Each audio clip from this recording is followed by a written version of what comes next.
Chapter 1. The Child of Haruun Kal. The jungles of Haruun Kal were alive with sound. The wind whispered through the towering boras trees, while unseen predators moved with the rhythm of the wild. For a child of 7, the jungle was both playground and prison. Mace Windu crouched atop a mossy stone, sharp eyes watching the lizard-like creature dart across the undergrowth. His people, the Korunnai, had always lived close to danger. Life was a balance of instinct, strength, and something more. Something Mace had felt in himself even before he had words for it. He lifted a hand. The creature froze, not because of fear, but because the boy had willed it. His heartbeat slowed, his breath deepened. For the briefest moment he was connected to the lizard, to the trees, to the very air itself. And then it broke. The lizard bolted, disappearing into the shadows. Mace exhaled in frustration. "You do that again?" asked his cousin Carla, peering at him through tangled hair. She was older, taller, and often wary of the strange things her younger kin could do. "I don't know," Mace muttered. "It just stops when I try." He had no words for the Force. But the Jedi did, and on that day, far above the green canyons of Haruun Kal, a silver vessel pierced the clouds, a Jedi starship drawn by whispers of a child unlike any other. Chapter 2. The Jedi Who Came. The Korunnai gathered cautiously at the village's edge when the ship descended. The jungle folk knew outsiders were rare and often dangerous. From the craft emerged 2 figures in simple robes, their presence calm but commanding. One was a woman with kind, steady eyes, Jedi Master Sislin Mir. At her side stood a younger knight, silent but watchful. Their eyes fell upon Mace almost immediately. "He is the one," Mir said softly, as though the Force had confirmed it long before she set foot on the soil. Mace stepped back, his fists clenched. He did not fear easily, but these strangers seemed to see him in ways others could not. "Your world is harsh," Mir told the Korunnai elders. "But this child, he carries a strength that must be guided. The Jedi Order can give him purpose." The elders were hesitant, for the Korunnai valued survival in kin above all, but Mace's parents knew something already. Their son was different. They had no words for the visions he sometimes spoke of, the way he sensed storms before they came or dangers before it struck. And so, after long silence, Mace's mother knelt and placed her hands on his shoulders. "Go," she whispered. "Find your path. You are more than this world." Mace looked at her, anger and confusion in his young eyes. "I don't want to leave." But the choice was not his. It had already been made by the living Force. Chapter 3. The Temple. Coruscant was a city that stretched to the heavens. To a child from the endless jungles, its lights and towers were overwhelming. But the Jedi Temple was different, a place of calm amid chaos. Mace was placed among the younglings, taught the basic forms, history, and discipline. He excelled in combat drills, though his temper often flared when he failed. Some of the instructors whispered that he was too intense for his age. Master Yoda himself observed him once during lightsaber training. The boy struck at practice droids with ferocity uncommon in one so young. When the session ended, Yoda hobbled forward. "Strong you are, but strength alone, dangerous it is. Control you must learn." Mace bowed stiffly, but inside he burned with the need to prove himself. Nights were the hardest. While the other younglings slept, Mace would sit awake, staring out at the stars. He dreamed of his homeworld, of family he would never see again. The separation carved a wound in him, one that would shape his views on attachment and discipline for the rest of his life. Yet, for all his struggles, his connection to the Force was undeniable. Chapter 4. The Trial of the Crystal.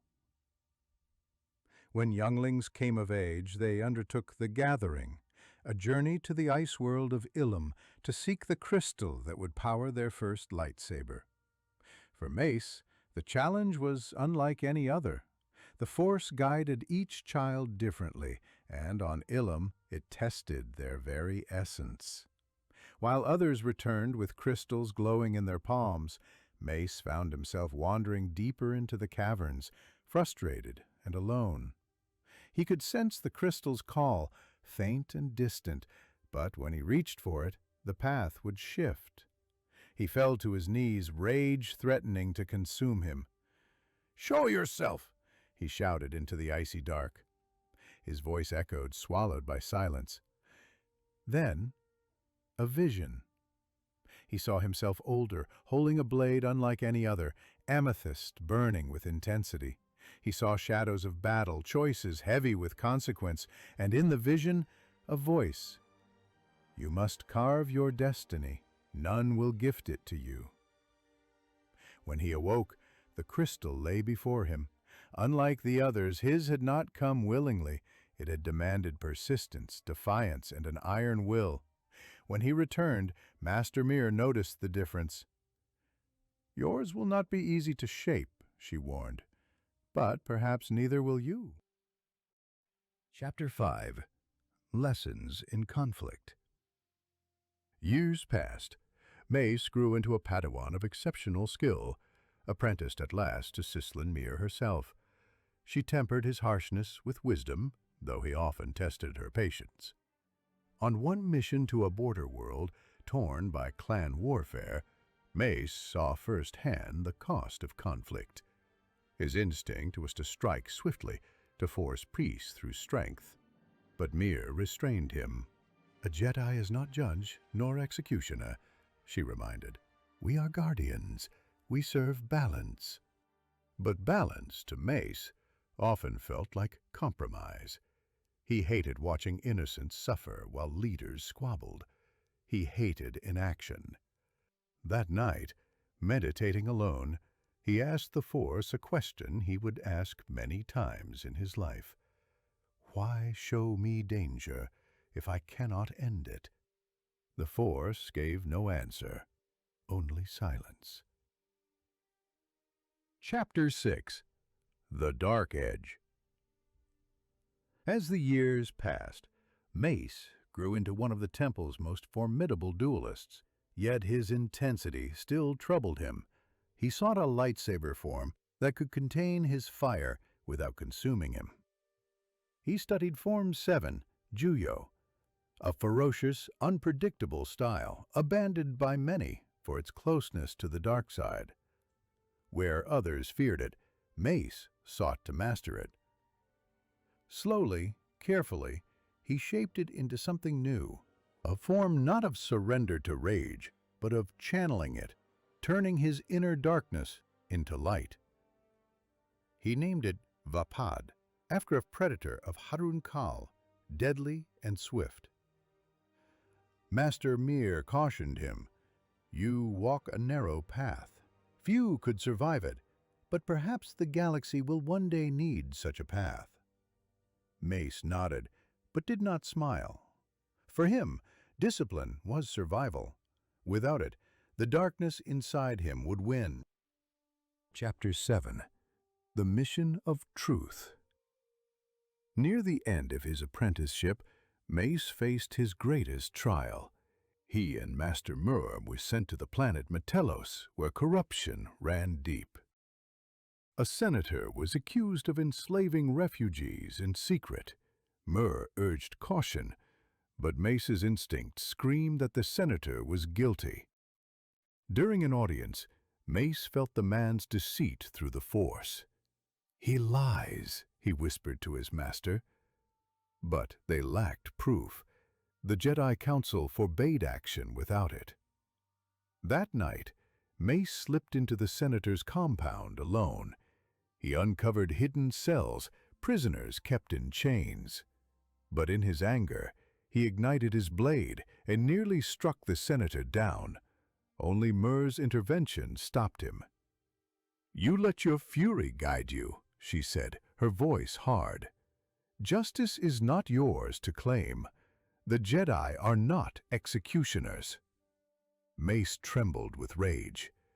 "But he enslaved them. He would have continued."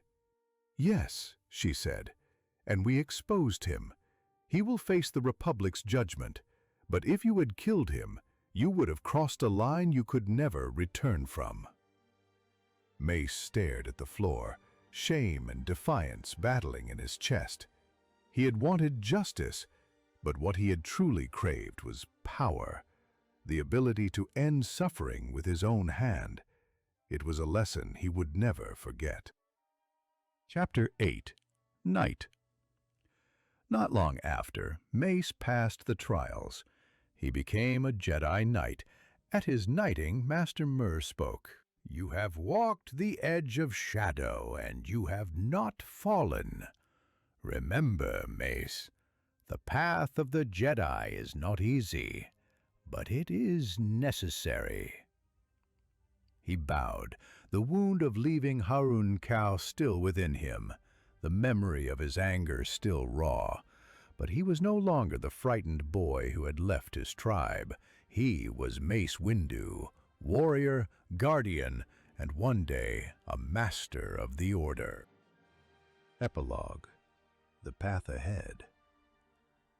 Years later, when he stood in the High Council chamber, purple blade at his side, Mace would remember those early days.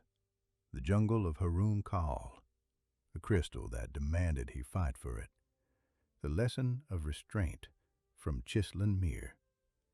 He would be stern, uncompromising, and often feared, but he would never yield to the darkness he had carried within him since childhood. For he had learned, long ago, that strength without discipline is destruction, and discipline without compassion is hollow. The galaxy would test him again and again, but his beginning, the boy who became a Jedi, was where his legend was born.